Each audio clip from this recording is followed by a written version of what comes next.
एक और जहां सचिन पायलट ने अनशन किया तो वहीं दूसरी ओर राजस्थान के मुख्यमंत्री अशोक गहलोत ने वीडियो जारी कर कहा कि राजस्थान को नंबर 1 राज्य बनाना है। गहलोत ने 2030 तक राजस्थान को नंबर 1 राज्य बनाने की बात कही है। उधर सचिन पायलट भ्रष्टाचार का आरोप लगाकर अनशन पर बैठे हुए हैं। कह तो वो ये रहे हैं कि वसुंधरा राजे ने जो भ्रष्टाचार किया है, मेरी सरकार ने उस पर कोई काम नहीं किया, उसके खिलाफ ये है।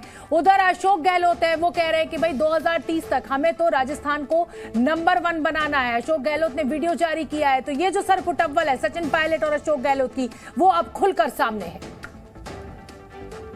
मेरे प्यारे प्रदेशवासियों, मैंने तय किया है कि साल 2030 तक मुझे राजस्थान को देश का नंबर 1 राज्य बनाना है। इस सपने को साकार करने के लिए पिछले 4 बजट एवं इस साल के बचत राहत बजट वाले बजट में मैंने ऐसी योजना बनाई है जो किसी दूसरे राज्य में नहीं है। किसी और राज्य में जनता को मुफ्त में 25 लाख क्या 10 लाख का भी बीमा नहीं मिल पा रहा है किसी भी।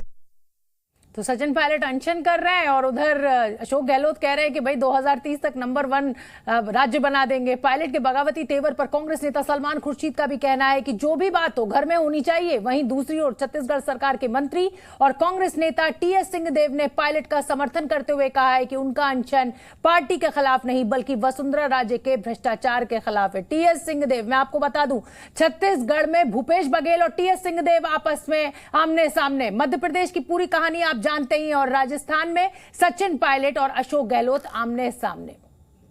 जो भी बात है वो घर में होनी चाहिए ना, घर से बाहर नहीं होनी चाहिए। अब आप मुझसे पूछ रहे हो तो वो भी मैं वही गलती करूं जो कोई और कर रहा है, मैं भी आपसे बात करूं, वो बात नहीं करनी चाहिए। अगर मेरे मन में कोई बात होगी तो मैं मुख्यमंत्री जी से अवश्य मिलूंगा, कहूंगा। वो मेरे मित्र हैं, दोस्त हैं, हम उनका सम्मान करते हैं। अगर कुछ पार्टी के हित में होगा तो मैं उनसे कहूंगा। राजस्थान में भी जो हो रहा है, मेरे ख्याल से चुनाव के समय सचिन जी को ये लगता होगा कि उनको जवाब देना पड़ेगा मतदाता को कि आपने तो कहा था कि बहुत भ्रष्टाचार है वसुंधरा राजे जी की सरकार के समय और हम उसकी जांच कराएंगे, और जांच नहीं हुई तो आप क्या कर रहे थे? आप उस सरकार के हिस्से थे, आपने उसके लिए क्या किया? आप हमारे पास वोट मांगने के लिए फिर से आए हो अपने लिए, आपको हम कैसे वोट दें? जो बातों को आपने कहा उनको आपने पूरा नहीं किया। हो सकता है इन परिस्थितियों में उनको लगा हो कि मैं अपनी आवाज़ उठाऊं। वो सरकार के खिलाफ रिवोल्ट मैं नहीं देख रहा हूं।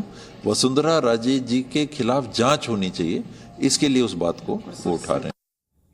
उधर राजस्थान कांग्रेस में हो रहे इस घमासान पर बीजेपी ने निशाना साधा है। केंद्रीय मंत्री अर्जुन राम मेघवाल और राज्यवर्धन सिंह राठौड़ ने इस पूरे मामले को सिर्फ कुर्सी बचाओ अभियान बताया है। राजस्थान की वर्तमान की कांग्रेस सरकार 2 भागों में बंटी हुई नजर आती है।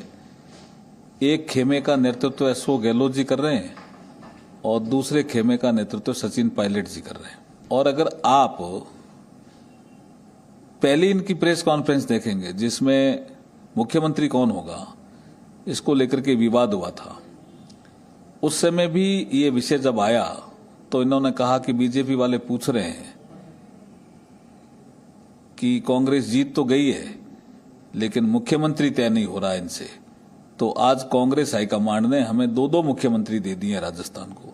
2 मुख्यमंत्री कोई किसी स्टेट को दिए जाते हैं क्या?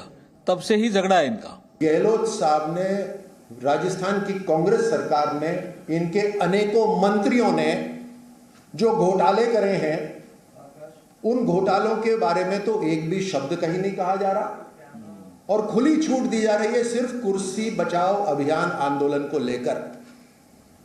तो बीजेपी मौके का फायदा उठाती हुई 2 बड़े नेताओं को हमने आपको सुनवाया कि वो किस तरीके की बात कर रहे हैं। उधर पायलट के बगावती तेवर से कांग्रेस डरी हुई है। राहुल के कई करीबी एक-एक कर पार्टी छोड़कर बीजेपी में शामिल हो गए हैं। डर तो सचिन पायलट को लेकर भी है। तो ये देखिए, ये तमाम वो बड़े चेहरे जो एक-एक कर बीजेपी में शामिल हो गए। ज्योतिरादित्य सिंधिया सबसे बड़ा चेहरा, 2019 में कांग्रेस को छोड़ दिया था। जितिन प्रसाद 2021 में पार्टी से इस्तीफा दे दिया था। उत्तर प्रदेश में मंत्री हैं। आरपीएन सिंह की अगर बात करें तो 2022 में कांग्रेस को छोड़ दिया था आरपीएन सिंह ने। ये राहुल गांधी की ब्रिगेड के वो बड़े चेहरे जिन्होंने धीरे धीरे कर राहुल गांधी को छोड़ दिया। अब सवाल ये भी उठता है कि आखिर कांग्रेस में ऐसा क्या हो गया है, इतना कंफ्यूजन क्यों है कांग्रेस में, कलह क्यों है? सिंधिया और कमलनाथ आप अच्छी तरह जानते हैं, मध्य प्रदेश में जो कलह थी वो इन दो बड़े चेहरों के बीच में थी। नतीजा ये हुआ कि मध्य प्रदेश की सरकार गिर गई जैसे ही ज्योतिरादित्य सिंधिया अपने लोगों को लेकर अलग हुए। राजस्थान दूसरा बड़ा राज्य, वहां पर भी अशोक गहलोत और सचिन पायलट के बीच में कलह है। अपनी ही सरकार के खिलाफ सचिन पायलट ने हल्ला बोल दिया है, कई बार आला कमान से मुलाकात की है लेकिन बेनतीजा रही। पंजाब में क्या हश्र हुआ कांग्रेस का, ये किसी से छुपा हुआ नहीं है। अमरिंदर सिंह को हटाकर सिद्धू को कांग्रेस की कमान दी गई थी, सिद्धू कुछ कर नहीं पाए, चन्नी को वहां पर मुख्यमंत्री बनाया गया और पंजाब में कांग्रेस की करारी हार हुई। उधर अगर हम बात करें, आप देखिए सिद्धू और चन्नी के बीच में ये दो वो बड़े चेहरे जिनको कहा जा रहा है कि भाई एक दलित चेहरा बनाया गया था मुख्यमंत्री, लेकिन उसके बाद भी कांग्रेस कुछ नहीं कर पाई क्योंकि सरपुटअव्वल पार्टी की जो आपसी कलह है वो सबसे बड़ी वजह है। छत्तीसगढ़ में भूपेश बघेल और टीएस सिंहदेव आमने सामने हैं। कई दिनों तक पॉलिटिकल ड्रामा यहां पर चला। सिंहदेव की चुप्पी से बड़े नुकसान की आशंका छत्तीसगढ़ में, और छत्तीसगढ़ में भी इस साल के अंत में चुनाव होना है।